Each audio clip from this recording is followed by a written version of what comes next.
Olá! Nesta unidade vamos falar sobre habilidades profissionais, ou seja, as qualidades necessárias para que você seja um bom gestor. E você também vai aprender um pouco mais sobre como utilizar o gerúndio em língua inglesa. Vamos lá? Abra seu livro e acompanhe comigo. Vamos já começar vendo algumas habilidades citadas aqui no livro. Então aqui, você tem que ser creative. Um bom gestor tem que ser creative, ou seja, uma person that always has good ideas. Procure sempre fazer uma relação com o desenho para isso facilita a sua compreensão aqui do texto, né? O gestor também tem que ser hardworking, ou seja, a person que work on time and does a lot of work, completes work on time. Também tem que ser um strong leader, an excellent manager. Can cope with pressure, a person that in moments of stress work under pressure. Okay? Can work under pressure. A confident communicator, a person that is very good at presentations. Um bom gestor tem que ser reliable, ou seja, a person that we can trust. E assim por diante, ok? Bem, com relação ao gerúndio, então lembre-se que o gerúndio é o verbo com a terminação ing. Então, por exemplo, o verbo work, que é o verbo trabalhar, esse verbo no gerúndio, ele seria working. Tem o acréscimo do ing.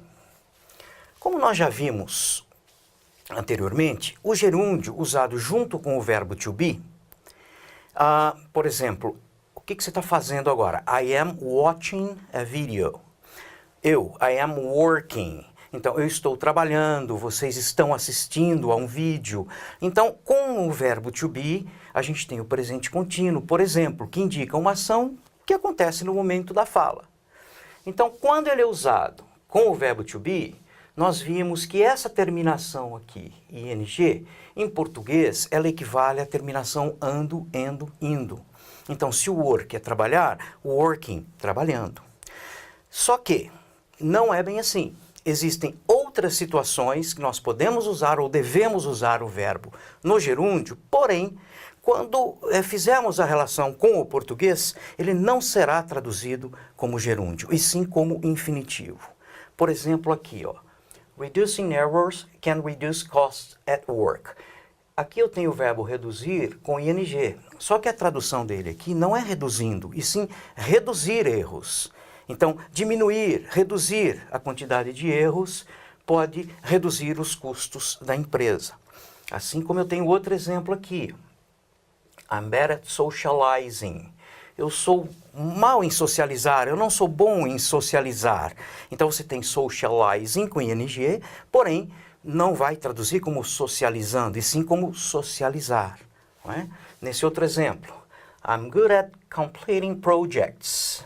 Então eu sou bom em terminar, em concluir projetos. Então não é concluindo, e sim concluir. Então você tem situações que você usa o verbo no gerúndio, porém, quando fizer a relação com a língua portuguesa, ele será traduzido como infinitivo. Tá? Vamos ver um pouquinho mais sobre isso. Então, veja bem, lembrando, verbo no gerúndio é o verbo mais a terminação ing. Então, vamos pegar esses dois exemplos aqui. Você tem Laura is, aí você tem o verbo to help, o verbo ajudar. Então, a Laura está, o verbo ajudar, aqueles refugiados. E no exemplo de baixo, a Laura está interessada em, aí você tem o verbo ajudar, aqueles refugiados. Muito bem. Observem aqui. Laura is helping those refugees. No exemplo de baixo, Laura is interested in helping those refugees. O que é que eu tenho no primeiro exemplo? Eu tenho o verbo to be mais o verbo com ing. O que é que eu tenho no segundo exemplo? Eu tenho uma preposição, a preposição in, mais o verbo com ing. Como é que eu vou traduzir isso? Como é que eu vou fazer essa relação com o português aqui? Olha, Verbo to be, mais verbo com ing, presente contínuo. Então, a Laura is helping, está ajudando aqueles refugiados. Olha o exemplo de baixo. A Laura está interessada em ajudar aqueles refugiados. Então, o helping, nesse caso 2 aqui, ele está com ing, porém, ele é traduzido como infinitivo e não como gerúndio no português. Muito bem. Infinitivo e gerúndio. Então, relembrando, olha. Vejam aqui, eu tenho 3 exemplos. A Laura quer, aí você tem o verbo ajudar aqueles refugiados. No exemplo 2, a Laura pode ajudar aqueles refugiados. E no exemplo 3, Laura, obrigado por ajudar aqueles refugiados. Então, eu tenho no primeiro exemplo, Laura wants to help. No segundo, Laura can help. No terceiro, thanks for helping. Então, veja bem. Primeiro exemplo, eu tenho o verbo querer aqui. O verbo querer, ele pede que o próximo verbo venha no infinitivo com o to. A gente chama isso aqui infinitivo com o to ou to infinitive. No exemplo 2, eu tenho o verbo poder, que é um verbo anômalo. Então, o verbo can, que é o verbo poder, o verbo may, que também é poder, o verbo must, dever, should, deveria. Nós já vimos isso. São verbos anômalos e pede que o verbo que venha acompanhando esses verbos esteja no infinitivo sem o to, chamado de bare infinitive. E no exemplo 3, Laura, thanks for, obrigado por ajudar aqueles refugiados. Então eu tenho uma preposição, o verbo veio com ing. Então no primeiro exemplo, infinitivo com o to. No segundo, bare infinitive, infinitivo sem o to. E no terceiro, o gerúndio. No entanto, quando você traduz para o português, né? Quando você passa para o português essas 3 orações, o to help, help ou helping serão traduzidos como ajudar. Então, Laura, primeiro exemplo, Laura quer ajudar. Segundo exemplo, Laura pode ajudar. Terceiro exemplo, obrigado por ajudar. Ok? Bem, então quais são as situações que eu uso o verbo no gerúndio, porém, ele vai ser traduzido para o português ou como se fosse infinitivo? São várias situações. Nessa unidade, nós vamos falar mais especificamente, vamos ver 2 delas. A primeira, observe o exemplo. Aqui eu tenho o verbo deal, lidar. O verbo lidar com números é parte do trabalho dela. Então, eu tenho aqui, ó, dealing with numbers. Então, você tem o verbo deal, que é o verbo lidar, com ing. Como é que você vai traduzir isso? Lidar com números é parte do seu trabalho. Ou do trabalho dela, aqui no caso. No exemplo 2, she is good at, ela é boa em dealing, em lidar com números. Então, eu tenho 2 situações que o verbo deal, que é o verbo lidar, ele vem com ing, porém, ele está sendo compreendido aqui como se fosse infinitivo. Que situações são essas? Na primeira, dealing with numbers, lidar com números, aí eu tenho aqui o verbo e o complemento. Então, sujeito, verbo e complemento. O que é parte do trabalho dela? Lidar com números. Então, o lidar aqui, ó, faz parte do sujeito da oração. Ou seja, o verbo aqui, ele já não é mais verbo, ele virou aqui substantivo. Substantivo.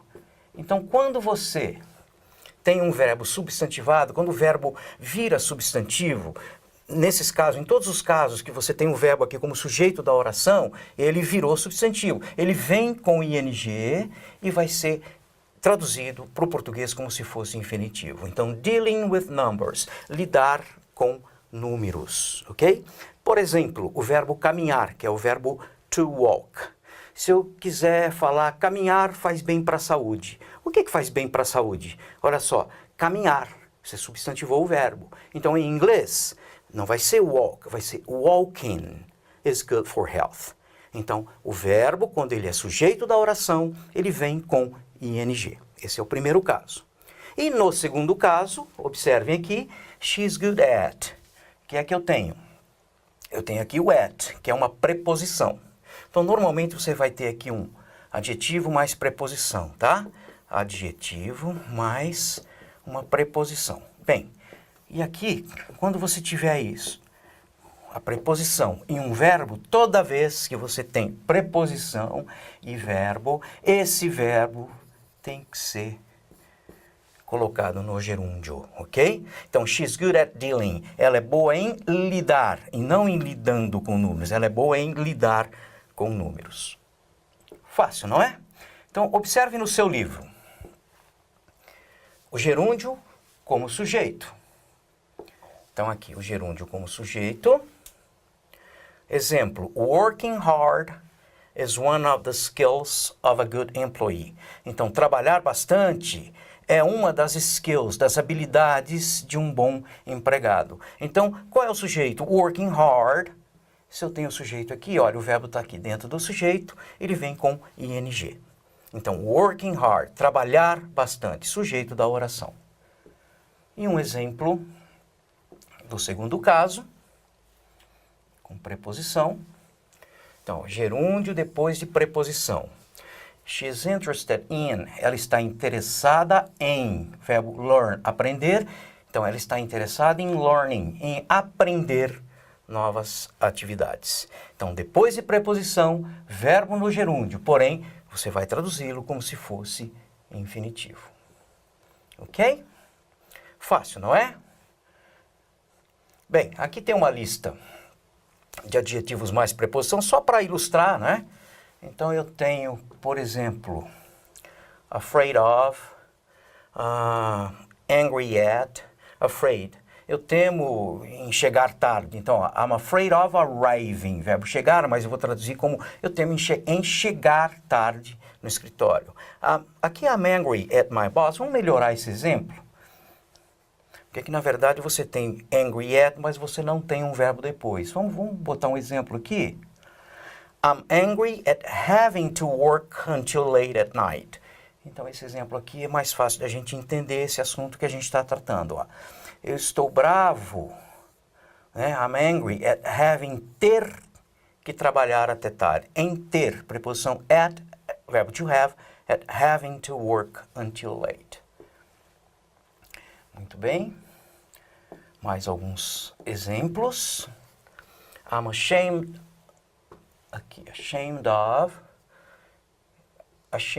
envergonhado de ou em qualquer coisa. Bad at, mal em. Capable of, capaz de. Excited about.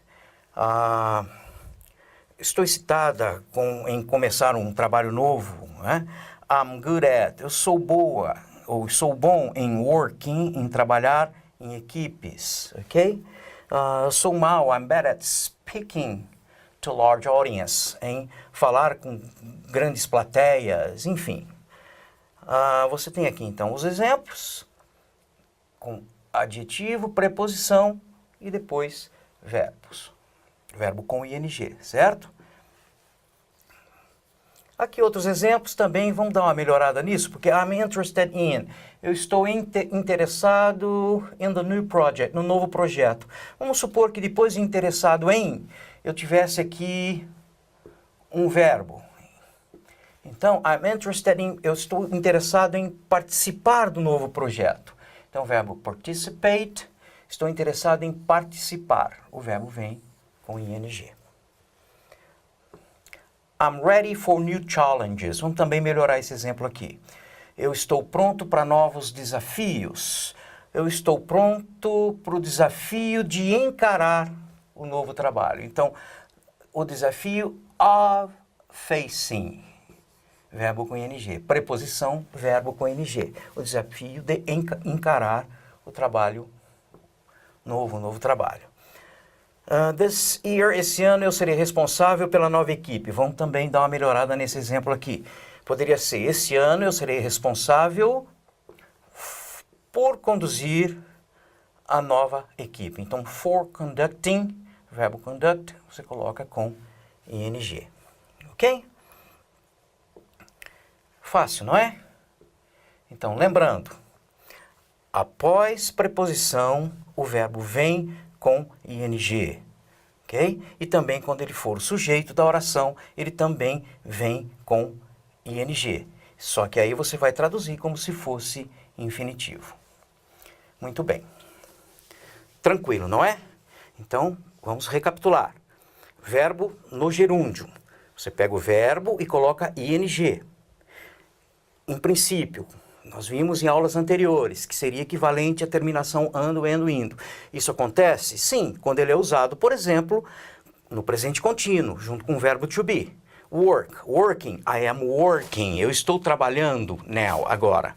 Porém, se você tem esse verbo, o mesmo verbo work, por exemplo, como sujeito da oração, você substantivou o verbo, trabalhar faz bem para isso. Então, working como substantivo, você vai traduzir como trabalhar. Ok? Ah, ela é boa em trabalhar com isso. She's good at working. Boa em trabalhar. Good at working. Muito fácil, não é? Muito bem. Então vá até a antena parabólica e reflita um pouquinho sobre suas habilidades, ok? Muito bem. Por hoje é só. Até a próxima.